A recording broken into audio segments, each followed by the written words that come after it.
thanks for your support, Jason. I appreciate yours and Carrie's support and your whole network. It's really been very beneficial to me and a whole lot of others. I encourage everyone to use your resources that you have. But thanks, Jason.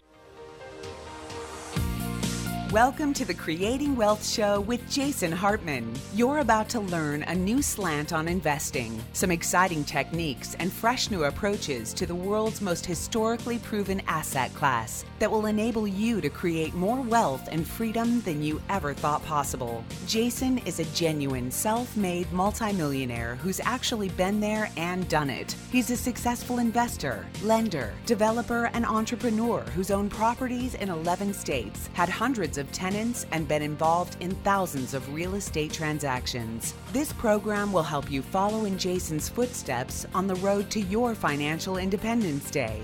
You really can do it. And now, here's your host, Jason Hartman, with the complete solution for real estate investors. Thank you for joining me. It's episode number 1090, 1090 today. And of course, what does that mean? It means today is a 10th episode show where we go off topic and we talk about something of general interest, something to make your life more fulfilling, more successful. And today we are going to talk about fun and serendipity and how it can revolutionize the way you work. And so we will get to that in just a moment. We've got our guest, a returning guest actually, Joel Comm, who will be on the show. And yes, that really is his name. He is also an internet guy, but his Comm has two M's at the end.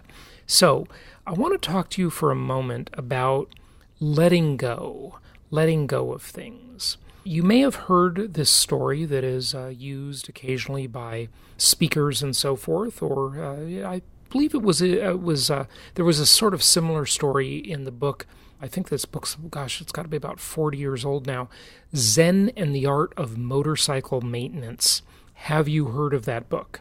Yes, it was a famous book back in the day, and then there's another book that is not related to it, but it's also a very good book by Jim Rogers, and that's called Investment Biker. And then Jim Rogers, the financial guy, he's been on the show a couple of times, maybe 3 times, I think. He wrote a fantastic book, the one I like the best, called Adventure Capitalist. We've had Jim on the show a few times. He's great, Jim Rogers. But back to Zen and the Art of Motorcycle Maintenance. So this story has been repeated a bit, and let me see if you've heard it. It's about letting go, and it tells about how maybe they still do this, but at least how they used to catch monkeys. And how they used to do this is they would hollow out a gourd or a coconut or something like that, and they would put some particularly tasty nuts inside it that the monkey would like. And the monkey would smell those nuts and come over and reach inside with its hand open and reach inside and grab the nuts. And once the nuts were in its clenched fist, the hand would not fit out. It could not get out of the gourd or out of the coconut, right? So the monkey was trapped. And the monkey literally would not let go. And this not letting go trapped the monkey. And you could easily catch a monkey that way. Now, that may seem like a bit of a ridiculous comparison for us as humans. We're smarter than that, aren't we? Well, I don't know. Are we? I'm not so sure. As you probably know from listening to the last few episodes, I'm up in Sacramento, and I'm at my Aunt Joni's house, and Joni has been on the show a few times. She spoke at our Meet the Masters event earlier this year. She is quite the real estate investor. She and her now late husband, my uncle, had been investing in real estate for many decades. They have done really an incredible thing. They did it the old-fashioned way, They just kept buying little houses, paying them off, and of course nowadays the RV ratios on their properties and their portfolio, they're atrocious, they're terrible, they wouldn't work. We wouldn't buy those in a New York minute. None of our investors would. But back in the old days, people didn't think about all this stuff. They didn't think about nationwide investing. They didn't think about optimizing numbers as much as we do nowadays, and certainly they didn't have software tools, and and really didn't know how to do the math very well, basically, as we do today. But at the very least, your income property portfolio, those investment properties that you own, at the very least, at the worst case, you know what they are? They are a forced savings program. A forced savings program. Because that illiquid asset, which, as I've told you before, one of the things I love about real estate is that it's not very liquid. And that lack of liquidity means it is also not very what? It means it's not very volatile. Yeah, the V word. It's not very volatile because it's not very liquid. Well, you know what else? It's also an excellent forced savings program because the money, the equity in those properties, as it increases over the years through mortgage pay down by your tenant and by my trademark term, inflation-induced debt destruction, and through appreciation, as that equity increases over time, it's not easy to get to, is it? It's not like going to the bank or charging things on your credit card, right? So real estate investors, at the very worst, like this is the worst case scenario, at least they tend to be good savers because they have these properties and the properties are like bank accounts, and they have all these little bank accounts. And so, if you've followed my advice and you've purchased properties in at least 3 markets, but not more than 5, maybe you've got 6 properties, maybe you've got 10 properties, maybe you've got 20 or 30 or 40 or 50 or 60 or 100 properties. Whatever the number of units is, and hopefully you'll increase that over time, those little properties, each one represents a bank account for you, a forced savings program. Now, of course, you want to follow my refi till you die plan, but that's sort of a longer term, bigger picture. In the meantime, between those refi till you die cycles, and if you want to review that again, of course, go to jasonhartman.com and search refi till ya die. Slang, I know it's a little slang, refi till you die. That's a great plan. It's the most tax efficient way to extract the wealth from your investment property portfolio.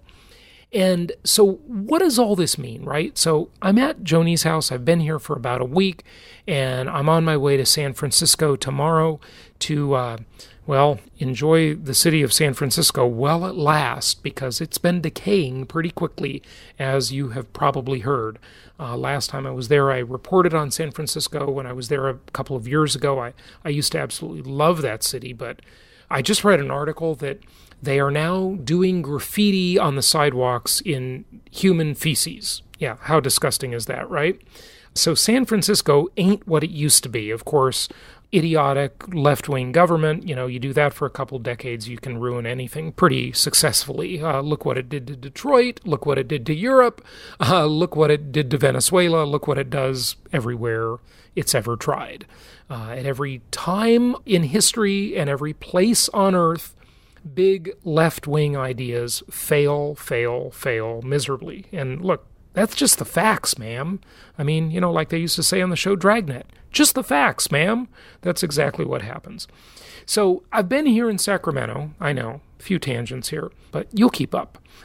So I've been here in Sacramento for the past week. And, Aunt Joni has lived in this house for probably the better part of 40 years, maybe a little longer. 4 decades, long time. Beautiful neighborhood.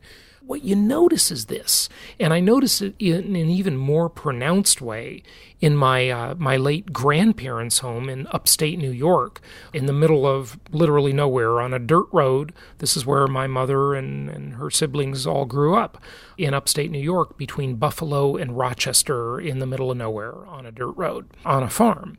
And I remember being there as a kid. And, my grandparents, especially my grandfather, they were just total pack rats. They saved everything. I mean, every envelope that my grandfather received in the mail, and he was kind of a successful financial guy with, very little education, but, he was quite an investor, actually, and I can tell you about that another day.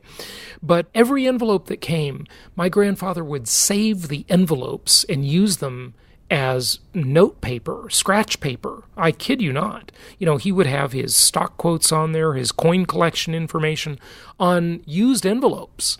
Okay? And Joni is a bit of the same way too, and her late husband. They save stuff, right?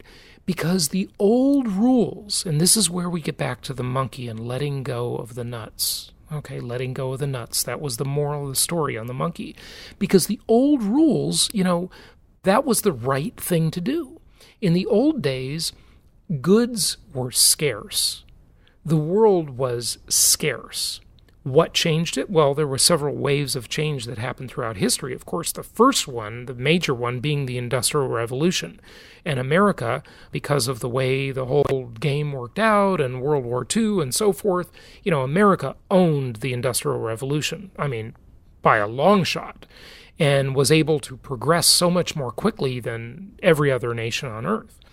And then you had, after World War II ended, and the baby boom generation really started taking its place in the world and coming of age, you had the expansion of credit, okay, and this massive expansion of credit, and we'll call it, for lack of a better word, financial sophistication, right?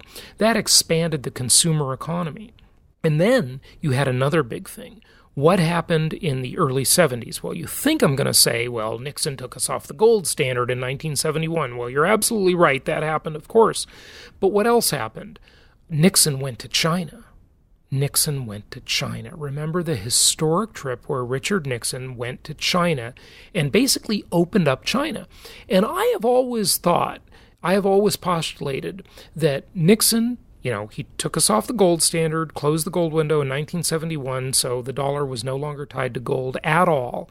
And then he goes to China and opens up China. And I thought maybe Nixon was really, really brilliant. I mean, he was definitely a very intelligent man, no question about that.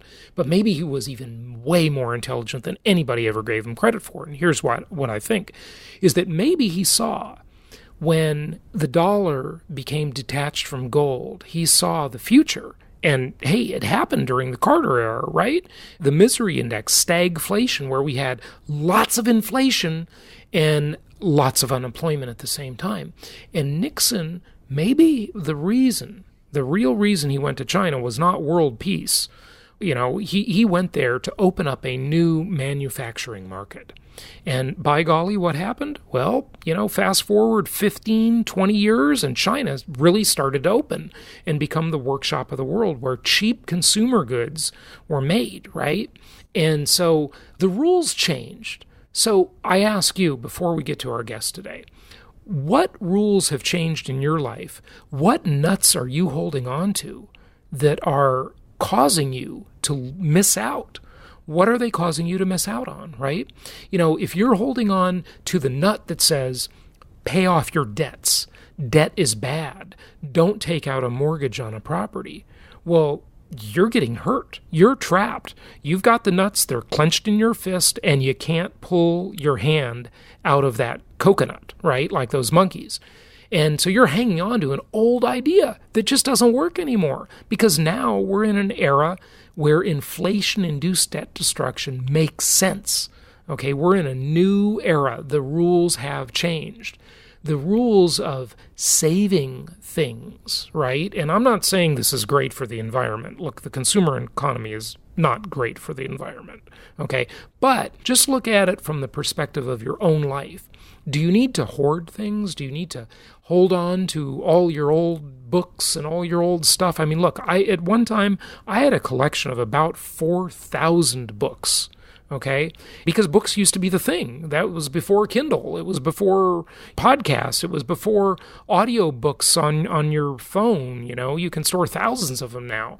I kept moving those books around with me. Every time I'd move to a new house, I'd take all these books, and it was a huge job to box them all up and move them, and they're very heavy, of course, right? So hanging on to these old things, and then I just finally decided in about 2014, I guess, during, one of my moves, I just decided, I'm just going to really go through and get rid of these. I gave a lot of them away to friends, attempted to sell them, but I come to find out they're not worth anything much at all, not even worth your time to think about that. And then I pared them down. So I kept some, and I'm got my collection down, I gave a bunch of others just to charity, to Salvation Army or something, right? And so, I was holding on to these things that aren't really used anymore. They're not that useful. Of course, books are useful, but now you can get them in a lot of different forms, and they're much more portable and searchable, and they have better features now. But playing by the old rules, we gotta make sure we're not playing by old rules when the game has changed right before us. That's the important thing to think about. The game has changed, and it keeps changing. It'll continue to change. So stay tuned for future talks about that. But make sure you are not trapped holding on to those nuts and playing by old rules when simply letting go could really serve you. It certainly could serve the monkeys trapped holding on to the old rules, right? Maybe this is a good time to suggest that you clean out your closet and get rid of some of those old clothes. They're probably out of style. So get some new ones. They're not very expensive nowadays, The opening of China has made consumer goods a lot less expensive. So some stuff to think about there. I hope that's helpful. Look out for an announcement on our upcoming Meet the Masters conference and also our upcoming Venture Alliance mastermind trip. We are planning, although, nothing firm on either of these events yet, but on that event, we are planning to go to Cuba. Fascinating place. I was in Cuba about 12 years ago, and we are going to do, at least we're working on, a cruise that would include Cuba, or maybe just focus on Cuba. I'm not sure yet, but look out for announcements on those two things. And without further ado, let's get to our guest and talk about fun and serendipity and how it can really revolutionize the way you work.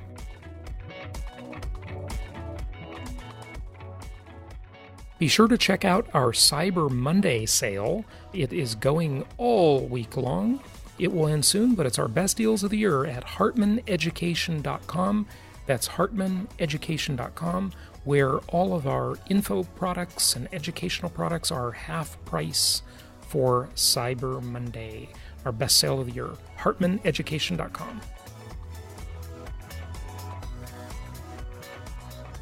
It's my pleasure to welcome back a returning guest, and it is Joel Comm. He has been around for a long time in the internet world and does all kinds of amazing things. His newest book is called The Fun Formula: How Curiosity, Risk-Taking, and Serendipity Can Revolutionize How You Work.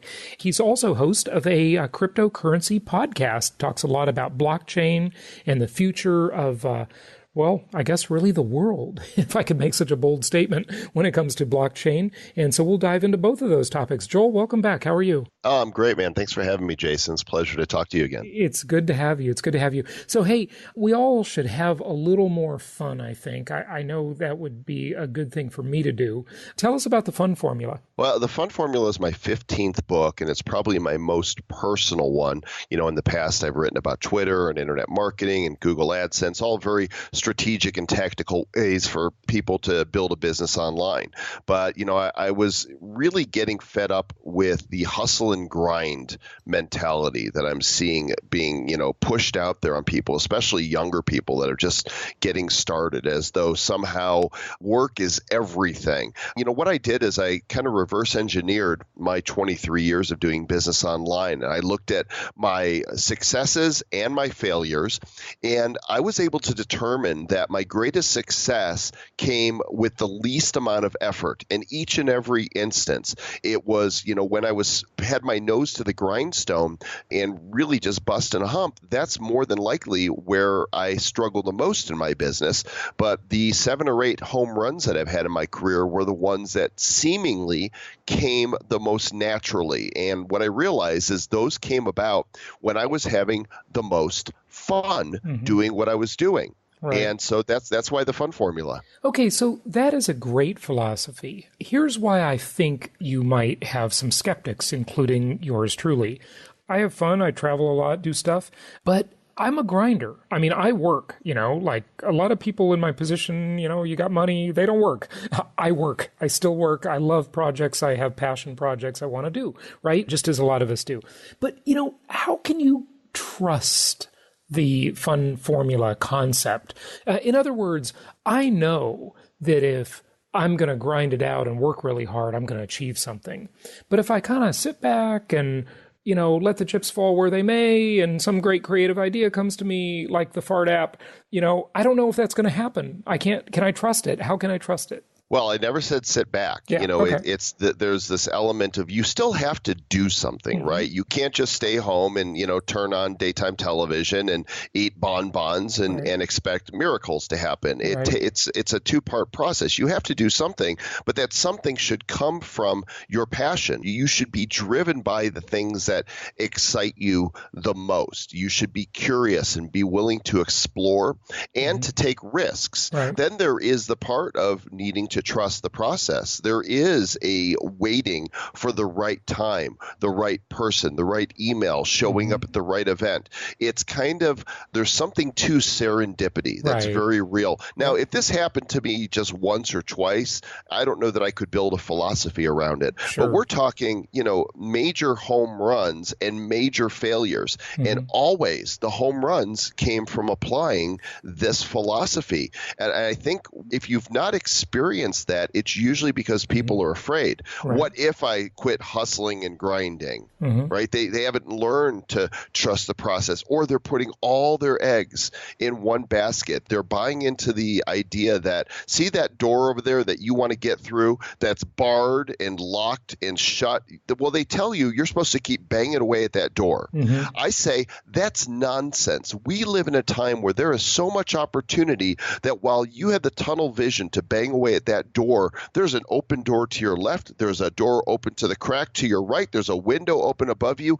There is so much. And it's not that I just had the idea for a fart app, it's that I had the idea and I took action on it. Sure. Okay, good points, good distinctions, definitely. So it's not, you remember many years ago, the Secret made its rounds, right?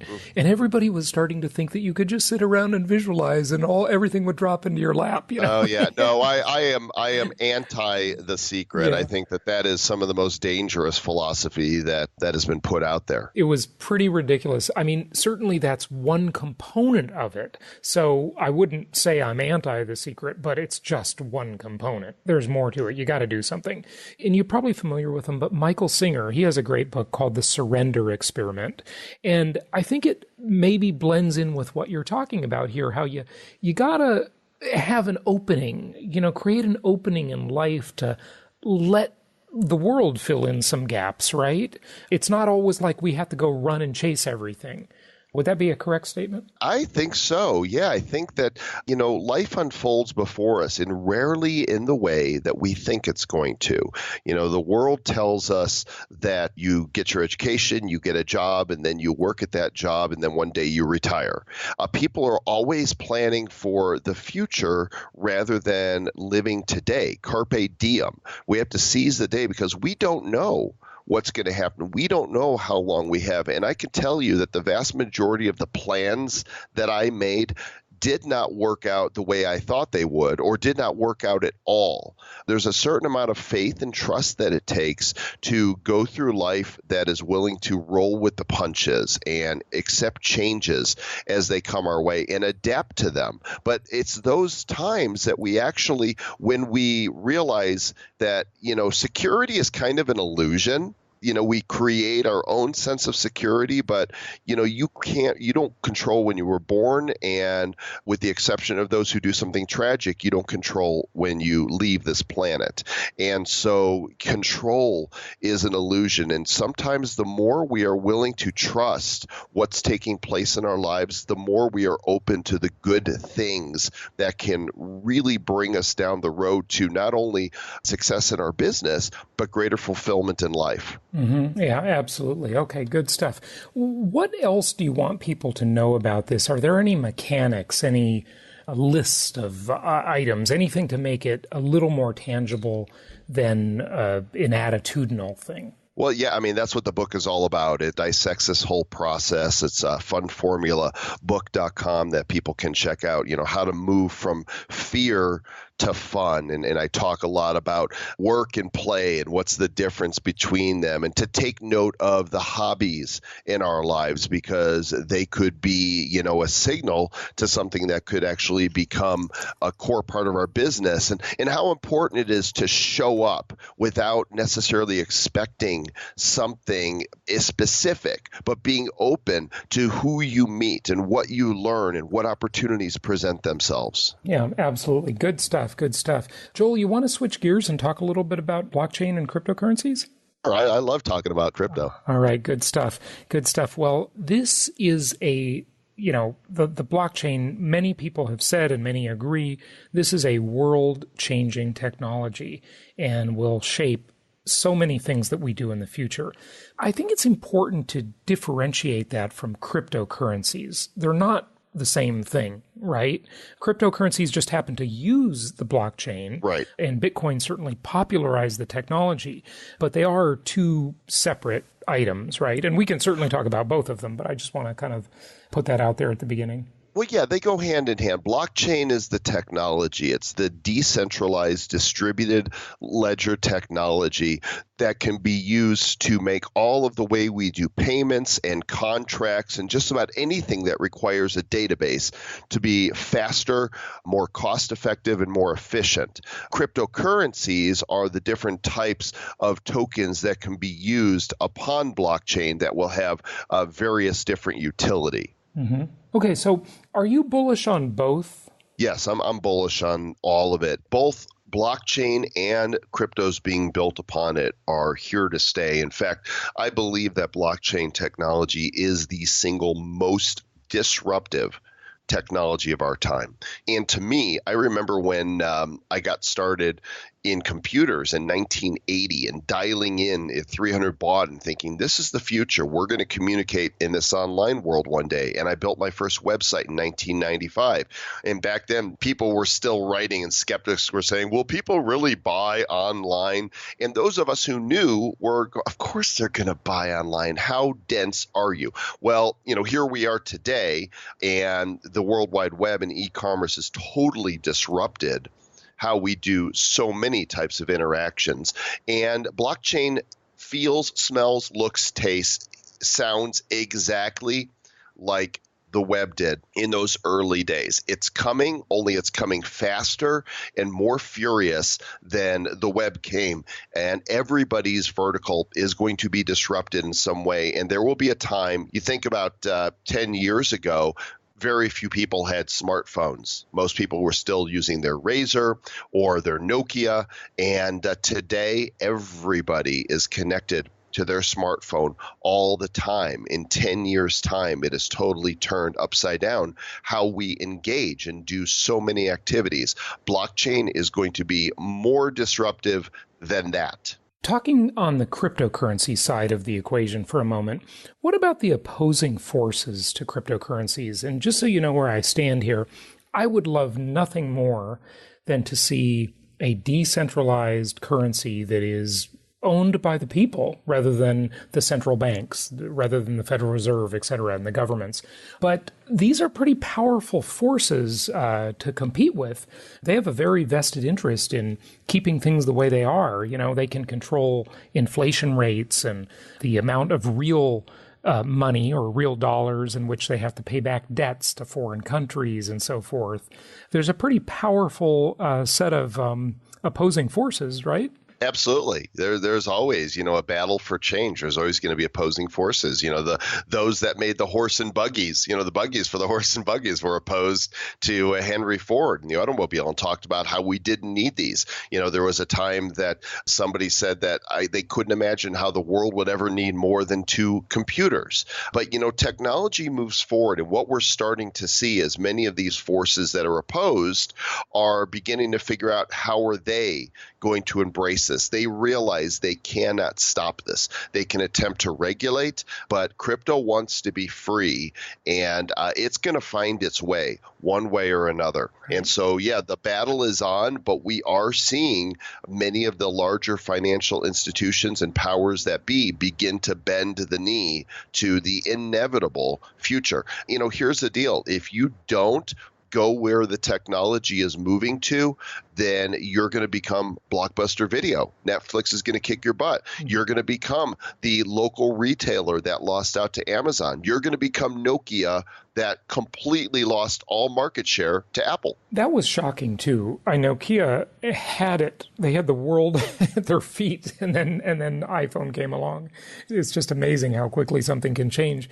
But well, it didn't surprise me either. In 2007, that first iPhone came out. I immediately snapped one up. I was one of the people that paid $600 because I paid $600 too. Yep. And as a big kid, a 12-year-old, that wants to play with the toys, I saw that. I'm like, this is the future. And I'm telling you, I'm not a financial advisor, but I am telling you that blockchain is here to stay. And that's why we love doing our podcast that I co-host with Travis Wright. It's called the Bad Crypto Podcast. So you talked about how, cryptocurrency wants to be free. I think it was George Gilder maybe who coined the term information wants to be free. Possible wrong attribution there.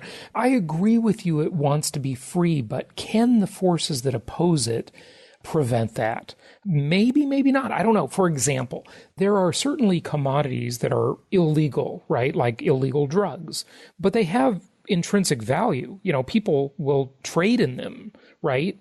They're certainly not as portable as a cryptocurrency by any means, but couldn't they just say, hey, it's illegal. We're not going to allow Bitcoin to exist, for example. Then what would happen? You can't stop it from existing. Yeah. What you could do is say it's illegal to use it or to own it, but you can't stop it from existing. And there are cryptocurrencies that are more private, like Zcash and Monero, that are completely untrackable and untraceable.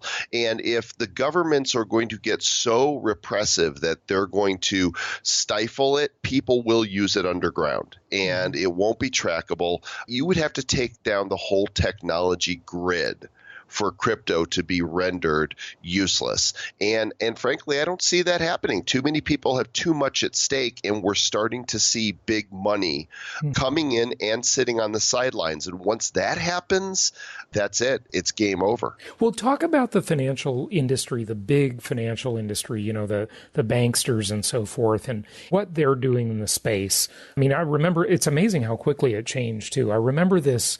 Was it Jamie Dimon or something that said, if anyone, even talks about cryptocurrencies at our firm, you're going to be fired. And then it changed very quickly. Well, now JP Morgan Chase is, his organization is looking at how they're going to use blockchain. And that's really I don't even need to go beyond that. When you have the most outspoken non-supporters, right? People that are detractors saying it's never going to go anywhere, and then their company starts figuring out how they're going to use it. That's it. That tells you they're bending the knee. They see there's no way to avoid this. It's either get on the train or be left behind as a dinosaur of yesterday, become the horse and buggy. Well, so what are they doing in it? Like, tell us about their participation and how you think that might influence governments and central banks. Well, look, I think that the banks are figuring out how do we leverage this for fast payments. So right now the system is so broken. If you write a check, it takes several days sometimes for a check to clear. You deposit a check and you can't spend that money. That's there, that's clearly yours because the settlements take so long. Crypto is going to change all that. In fact, there's one that you would argue is not truly decentralized because it's actually for the banks. It's called Ripple, and there's people in the crypto space that really don't like it, but it's got one of the largest market caps, and it's made for instant settlements so that if banks are sending money from one to another, that transaction happens in a matter of seconds. And there's no more waiting for the money to appear. There's no more double spending involved in it. There's no questioning, did this transaction take place? Because it's out there publicly on the blockchain. And this solves so many customer service problems that the banks are going to figure out how do we leverage this to better serve our customers and to grow our wealth. Yeah, absolutely. So what should people do? What action should they take if they believe in what you're saying? Well, they should go out and do their own research and own due diligence. I would never encourage anybody to invest any money because I'm not a financial advisor, and it is a very volatile space, and you could lose it all. But I would encourage them to listen to our show, because Travis Wright and I, we talk about these things and we bring forth information, and we encourage people to go down the rabbit hole and learn what is blockchain, how does Bitcoin work, how does it get mined, who's using it, what other technologies are coming up. So start by asking the questions and then seek out the answers. Mm-hmm. With all these different ICOs, initial coin offerings going on out there, I guess, first of all, has that market's changed a lot, hasn't it? I mean, it was we had the crazy days just, last year with these amazing offerings and people making fortunes literally in seconds. Yeah. And then it's changed, right? Has that dampened quite a bit since then? And kind of what's going on in the ICO market? Well, here's the deal. It's very hard to raise capital for your business. And a lot of companies started waking up and going, wait, we can develop something that is blockchain based, and rather than going through traditional venture capital means, and giving away our company, we can do an initial coin offering or a token offering, which is kind of like a crypto version of a Kickstarter. And because it was new, there was a lot of companies that jumped in there that really had no business being on blockchain, and a lot of hype drew interest, and there were people that made a lot of money, that lost a lot of money. There's still people making and losing a lot of money. There are still ICOs on a regular basis. It's just that there's more regulation now. And it's kind of interesting because two places that you can't participate in ICOs unless you are already sitting on a stack of cash are China and the United States. And so you have to be a qualified investor in the U.S. We're still waiting on the SEC to come up with some rulings on cryptocurrency, and we're watching that unfold. And that's kind of what's leading to a lot of volatility in the market right now. There's a lot of fear, uncertainty, and doubt of what the governments are going to do. But I think when the dust settles, once people know what they're dealing with, that's when we're ideally going to see the real growth. Yeah. Very interesting stuff. Is there any second place to Bitcoin? Is Bitcoin the only truly decentralized coin? No, not at all. Okay. In fact, if you go to coinmarketcap.com, you'll see there's over 1,600 cryptocurrencies and tokens that are listed. But that's not what I mean. Well, maybe it is. Maybe I'll just clarify it. Like with so many of the other coins, the government, if they want to shut you down, they can go knock on someone's door and find the CEO, right? With Bitcoin, they can't do that. So it is. Right. And with many of them, they can't do that. You can't do that with, Ethereum. You can't do that with BitShares. You can't do that with Stellar Lumens. And the list goes on of decentralized cryptos. But they have different utilities. Bitcoin is purely for payments. That's all. Whereas you have, a token like Ethereum that has programming built into it, so you can do smart contracts. And so a lot of the companies that are building their token are building it on the Ethereum platform because it gives additional functionality that Bitcoin doesn't have. And so there's a number of new cryptos that are coming up that have a different functionality programmed into them and a different utility. Yeah, very interesting stuff. Anything you want to say to wrap it up for us on either of the subjects, the fund formula or the crypto space? Well, I encourage people to follow their passion. Go grab a copy of the Fund Formula at fundformulabook.com. There's a lot of bonuses there for people who order through that site. And listen to the Bad Crypto podcast and go down the crypto rabbit hole with us. We have a lot of fun on the show, and we share a lot of information. Good stuff. Joel Comm, thanks for joining us. Thank you.